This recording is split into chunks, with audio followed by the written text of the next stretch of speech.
Egunon. Vamos a ir a un clásico. La escisión del PNV por Justo de la Cueva.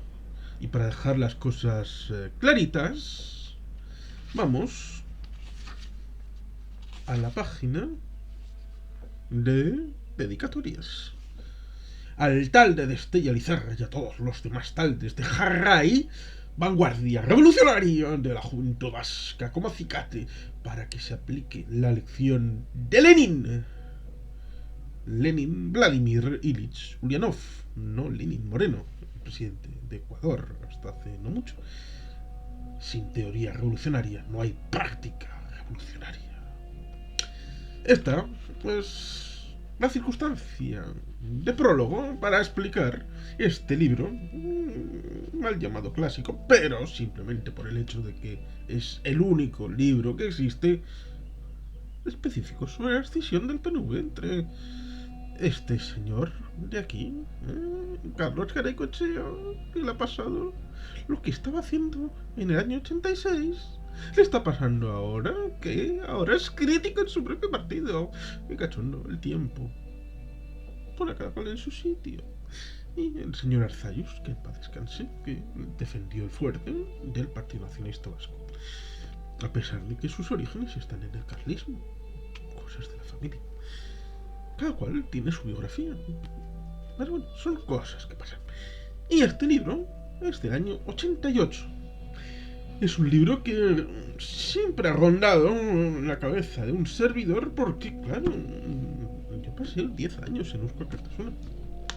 Y eso, pues, marca. Luego pasar, llevo ya más de 10 años en el Partido Nacionalista Vasco, con lo cual es parte de mi familia. Y por ejemplo mi aitite estuvo toda la vida en el Partido Nacionalista Vasco, aunque en el año 86 tuvo ciertas tentaciones. El carisma, era Carlos el guapo, era atractivo y arrastraba a las mujeres, y puede que algún hombre también. Cosas del ayer, del hoy y del mañana en cuanto a las ideas, en la transmisión de estas, el carisma personal y el atractivo de la persona. Bueno, pero el asunto está en que este libro, La escisión del PNV, es un libro desde un punto de vista analítico del marxismo-leninismo, y por lo tanto debe entenderse en ese concepto en el que poquito después, en el año 88, es decir, el pasado, el efecto de la dimisión de Lehendakari Garaikoetxea a finales de diciembre del año 84, el interregno con la inauguración del mandato de Lehendakari Arranza a febrero del año 85, aquel año en el que un tal Yoldi, o fue en el 87 cuando fue Yoldi el candidato por Herri Batasuna, saliendo de la cárcel directamente para ir al Parlamento Vasco y pudiendo ser candidato, aunque ni siquiera les votaron los suyos porque se fueron en el momento de la votación, simplemente era para hacer el espectáculo. Mírenlo ustedes, no importa, el asunto está en el que en el 86, en septiembre, se produjo, es decir, más o menos hace 35 años. Estamos en septiembre del año 2021, es decir, 21 años más 14, 35 años exactamente. Se están cumpliendo 35 años del nacimiento de Eusko Alkartasuna. Zorionak. Pues en estos 35 años, bueno, pues la idea, fuerza que en aquel momento se establecía era que el PNV y Eusko Alkartasuna eran la misma mierda. Sobre todo por ideólogos, así, mejor así, como las fotos de Felipe V respecto a los catalanes. Seguro que cogen el simbolismo. Justo de la Cueva, marxista-leninista, ideólogo de cabecera de la izquierda abertzale de Herri Batasuna, en ese año 87-88, establece la idea de que en realidad son dos partes de la burguesía vasca, porque establecemos la idea de tema de la contradicción primaria y secundaria del marxismo, que es un clásico.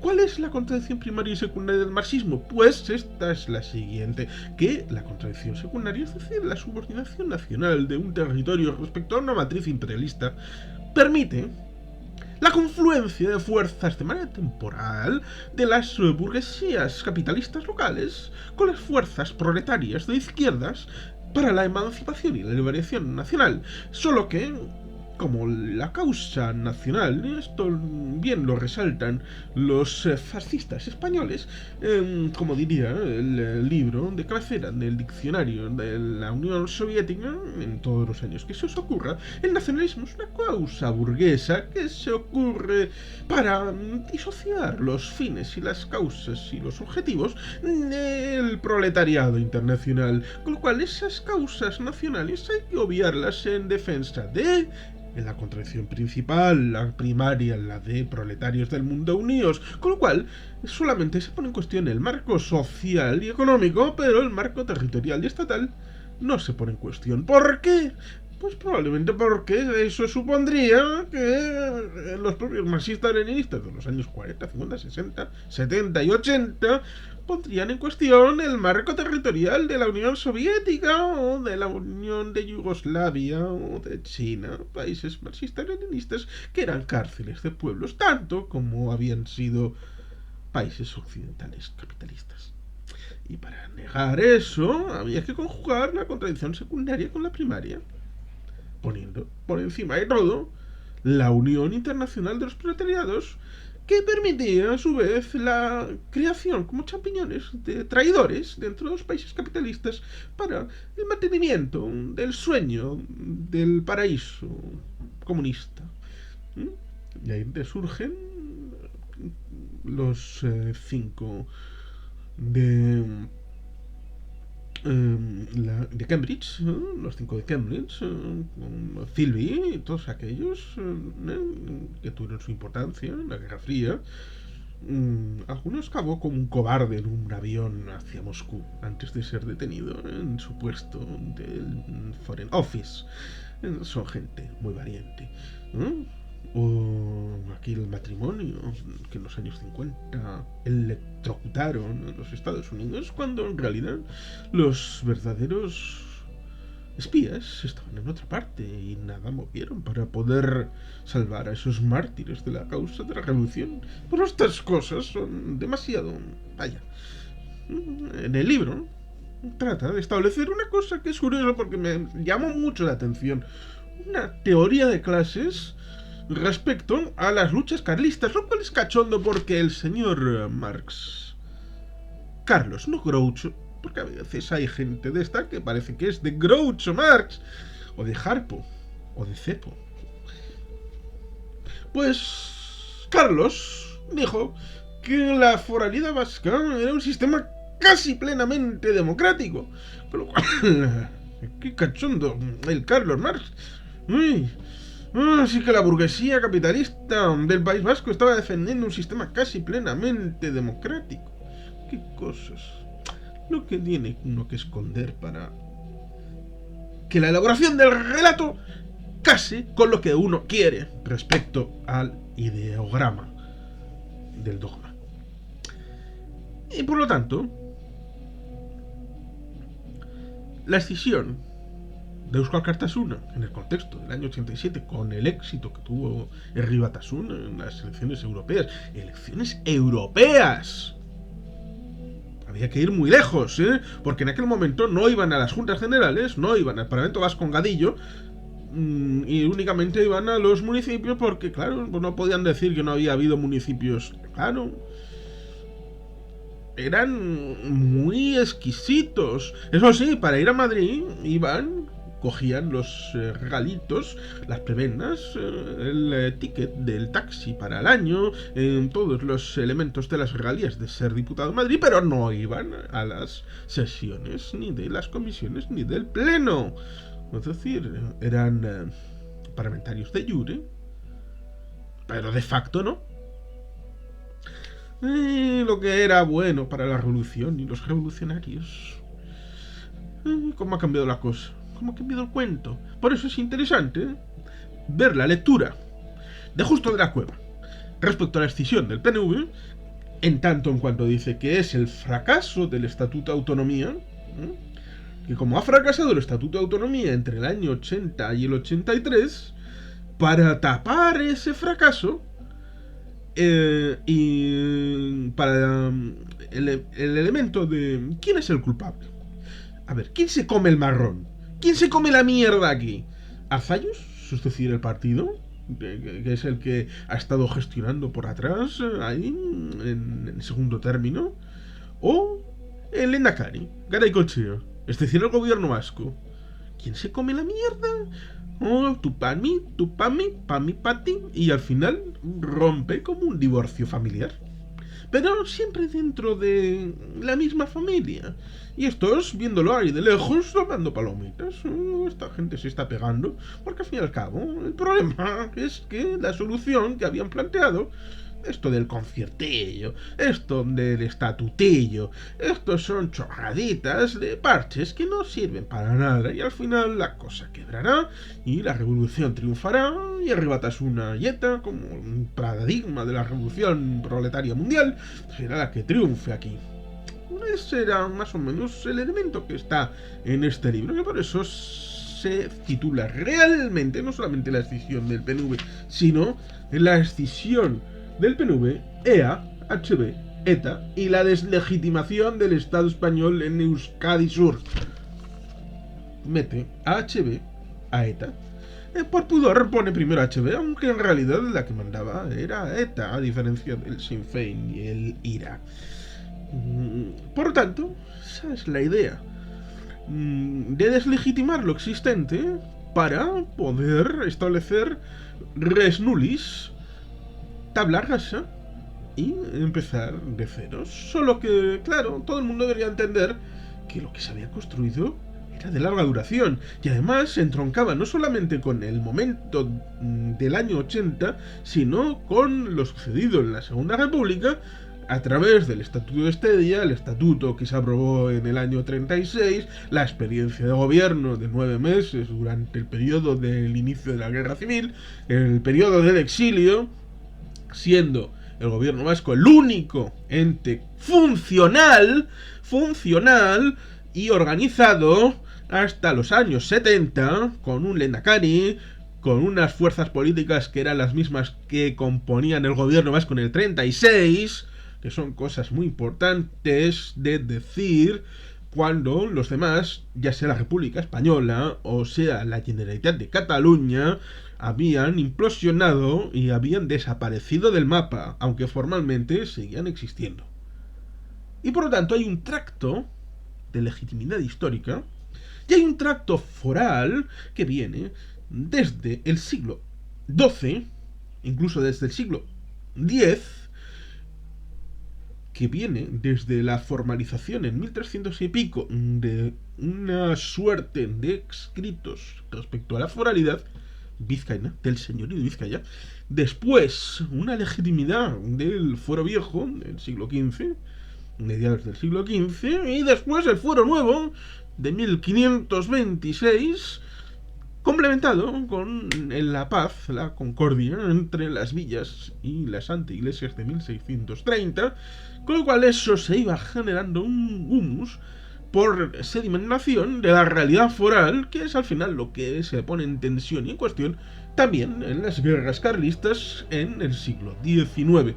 Y aún así, aun con la derogación de 1839, con la contrarrederogación de 1876, siempre ha habido un hilo de realidad foral que se confirma en la disposición adicional primera de la Constitución de 1978, que, no siendo del pueblo vasco, incorpora elementos que tienen el potencial de la restauración foral plena, que era uno de los elementos que puso encima de la mesa el Partido Nacionalista Vasco en su fundación el 31 de julio de 1895 en adelante, en su programa político, cuando a principios del siglo XX empezará a concretarse en elementos más pedestres y de negociación política.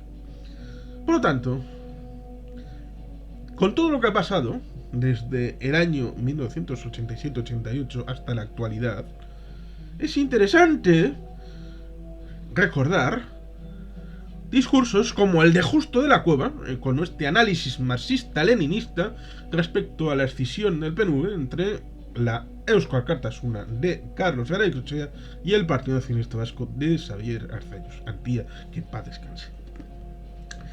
Libros como este, con toda su elaboración y desarrollo para justificar que en realidad, como digo, de manera sintética, EA y PNV eran la misma mierda y había que combatirlos exactamente igual.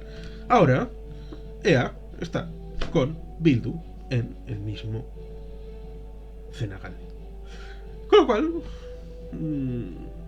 ¿para qué ha servido todo el trayecto de la escisión del PNV para acabar en las alforjas de Herri Batasuna y justificando lo que es Herri Batasuna, que si bien pudo haber dado algún paso, ahora ha retrocedido y siguen teniendo las mismas aspiraciones en el marxismo-leninismo, aunque transformado en las realidades actuales, sobre todo cuando tenemos esa realidad objetiva de que cuando un régimen marxista-leninista en el mundo fracasa y cae en la mierda, siempre hay gente que dice, no, es que el sistema marxista-leninista, maoísta, hochiminista, polpotista, cheguevarista, castrorrucista, nunca se ha practicado todavía.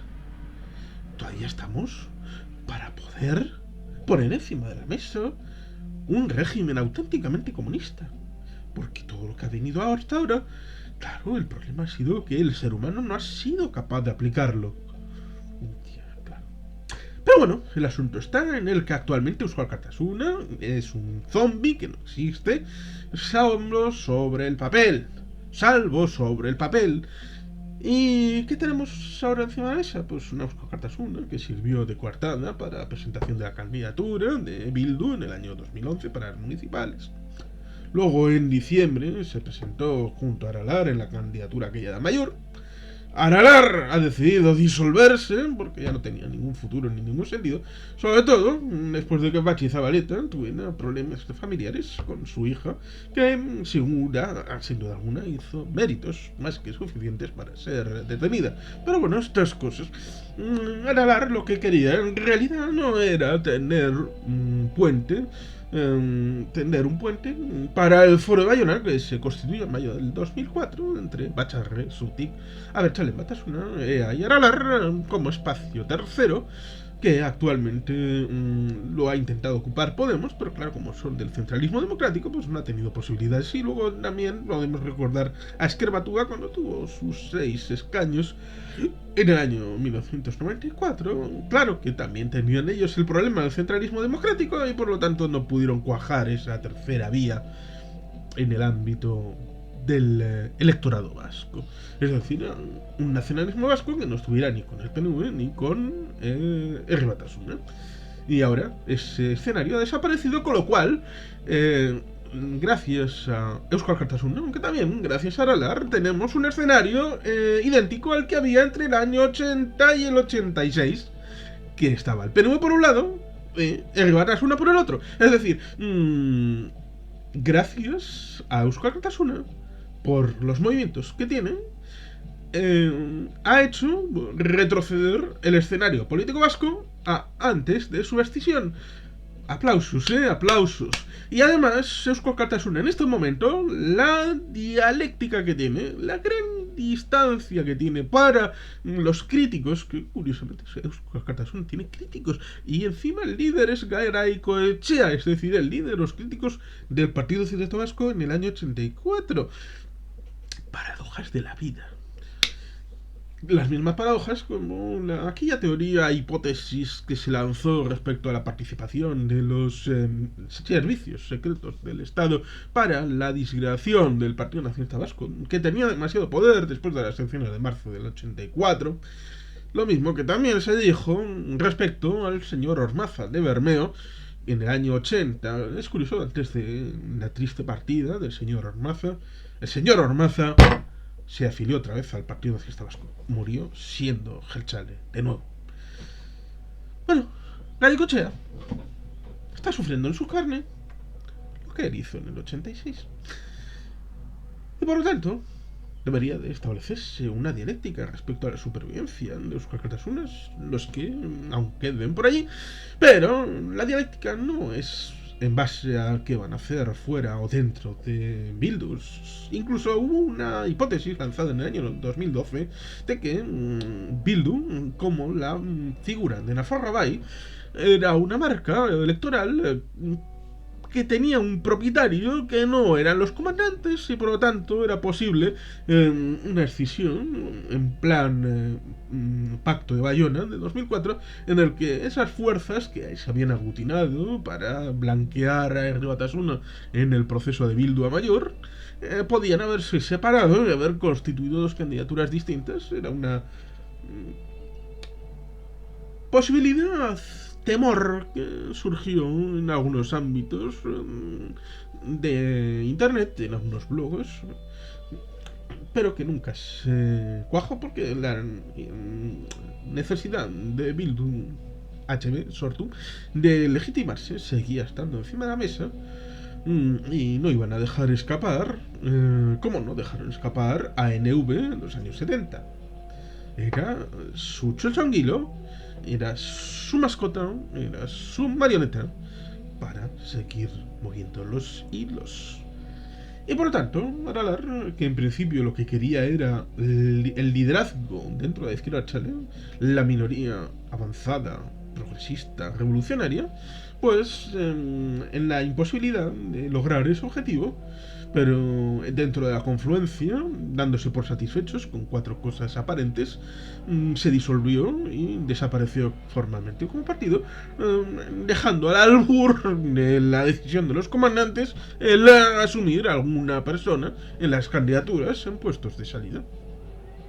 Aralar, y ahora ya que tiene dos posibilidades. Una, la postura de los oficialistas, que es tendente a seguirle el paso de Aralar, la disolución progresiva, y es decir, desaparecer y dejar al albur de los comandantes que ese grupo de presión, ese lobby, ese club de amigos llamados Euskal Kartasuna, sea formal o informal, siga teniendo para determinadas personas, Nerea Martínez Cerrillo, Leire Pinedo, alguno en Guipúzcoa, sigan teniendo alguna posibilidad de un carguito aquí, un carguito allá, una concejalía, un juntero, un parlamentario por aquí, un Parlamento Vasco, un Parlamento de Navarra, aunque sea simplemente por cuestión de amistad y amiguismo.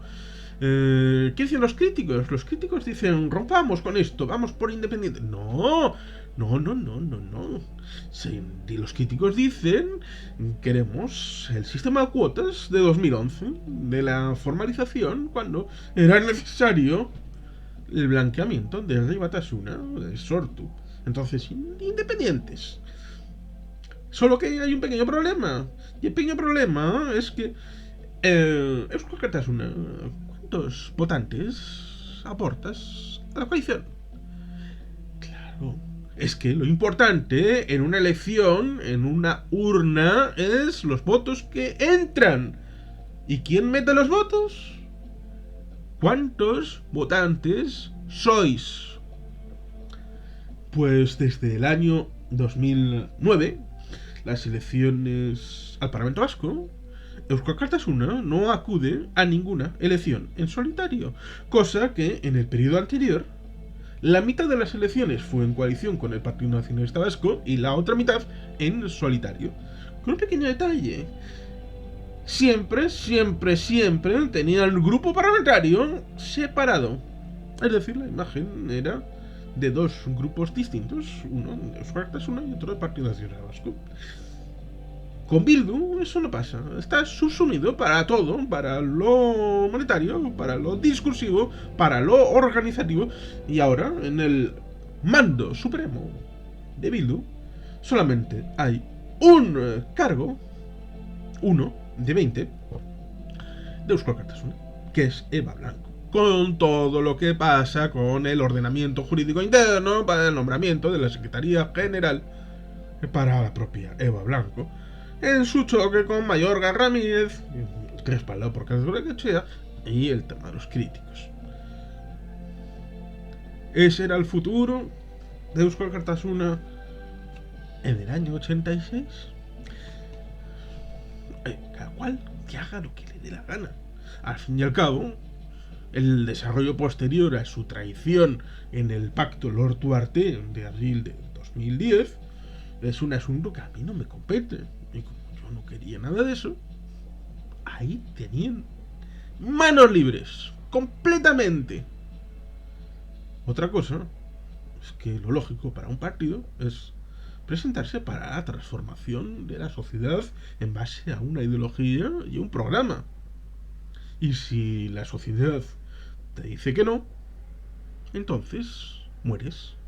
Porque quiero traer a colación una divertida anécdota, cachonda y muy maja. Es que cuando se establecían las coaliciones con el Partido Vasco, un servidor decía que un partido debe ir a las elecciones en solitario. Y me da igual con qué partido sea, el Partido Vasco, HB o el Partido de la Paz Universal del Tíbet. Y hubo un coordinador de Eusko Alkartasuna en Uribe Costa que dijo: bueno, ya que es por el tema de puestos, para tener más puestitos, vayamos en coalición con el Partido Socialista y tenemos diputados por Almería, concejales por Murcia, y diputados por Extremadura y todo lo que haga falta, y a lo grande.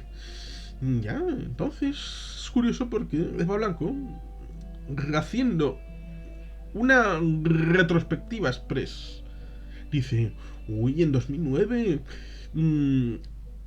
la gente decía que estábamos muertos porque teníamos un diputado y nos querían muertos, y ahora estamos chachipiruli con 4 diputados. Se olvidan muy claramente que en todas las elecciones, la de 2001, la de 2005, el Eusko Alkartasuna tuvo garantizados 7 asientos en la coalición con el PNV, aunque tampoco estaba claro cuántos votos había, porque también una filigrana es cuántos votos tienes para esta elección en concreto, porque claro, si sumamos todos los votos en una elección municipal podemos tener una visión de conjunto extrapolable para el Parlamento Vasco, pero hay un pequeño problema: en muchos municipios se vota a la candidatura personal de una realidad objetiva en ese pueblo, y esa persona que vota a tal en la elección municipal puede que no le vote al partido que sustenta a tal en la elección al Parlamento Vasco. Y esto ha pasado bastantes veces. Por ejemplo, para pena del Partido Nacionalista Vasco, el Partido Nacionalista Vasco gana las elecciones al Parlamento Vasco en Eibar, pero en Eibar todavía no se ha producido en el siglo XXI una victoria del PNV en las elecciones municipales, a pesar de que en algunos momentos se haya tenido un buen resultado comparativamente. O en otros municipios muchos elementos realmente pues, sorprendentes, como los 10.000 votos extra que sacaba Azcuna respecto a la misma urna en la elección a Juntas Generales, en el mismo día, en las mismas elecciones. Con lo cual, estas cosas merecen su estudio y análisis muy específico. Y por lo tanto, claro, hay que decir las cosas claras y cristalinas. Si la gente no quería a Eusko Alkartasuna en el año 2009, ¿cuánta gente quiere a Eusko Alkartasuna en 2021 si se presentara en solitario? Y esa es una pregunta que no se puede responder. Porque, como digo, la dualidad del debate entre críticos y oficialistas dentro de Eusko Alkartasuna es: o dentro de Bildu, disueltos y con la magnanimidad de los comandantes para puestitos, o los críticos que dicen dentro de Bildu, pero poniendo negro sobre el blanco las cuotas para los partidos y tener garantizado que el puesto número 3 va a ser para Eusko Alkartasuna nominalmente, y luego en mi choco amigos, entonces yo pongo el nombre que va a ir ahí, en vez de lo que dicen los socialistas, que es la buena voluntad del liderazgo de Bildu, sin estar adscritos a tal o cual partido, en la magnanimidad, pues elegirán los nombres, y uno de esos nombres para el puesto número 2, 4 o 7, el que sea, pues pondrán a alguien de la sensibilidad de Eusko Alkartasuna. ¿Dónde está la voluntad transformadora de lo que denunciaba Justo de la Cueva respecto al surgimiento de Eusko Alkartasuna en este libro, que merece ser, como digo, merece ser vuelto a traer a la realidad y leerlo de nuevo? ¿Qué era lo que decía el ideólogo de Herri Batasuna, Justo de la Cueva, en ese año 88? Lo deberían de leer los de Eusko Alkartasuna de hoy, los que queden, para saber qué decía de su nacimiento hace 35 años. Es su opción, pero, literariamente hay que traerlo a colación respecto a esta circunstancia. Lo mismo que quiero recordar, aunque sirva de pasado, que en el año 2004 un servidor con un amigo guipuzcoano llamado Xavier hicimos una propuesta de trabajo, de investigación, respecto a una investigación más independiente respecto a este libro, el único que existe de la escisión del PNV. Hicimos una propuesta de investigación respecto a la escisión del PNV y Eusko Alkartasuna. No surgió, si no estaría enseñando el libro, pero bueno, fue una iniciativa que un servidor tuvo en aquel año 2004. Y sin más, nada más que recordando el libro, este libro que está en papel. Esta es una primera edición, aunque en la descripción viene un lugar donde se puede descargar en PDF para aquel que lea en PDF. Yo leo única y exclusivamente en papel. Y sin más, es que ricasco, Gruberobat, Betty Helpian.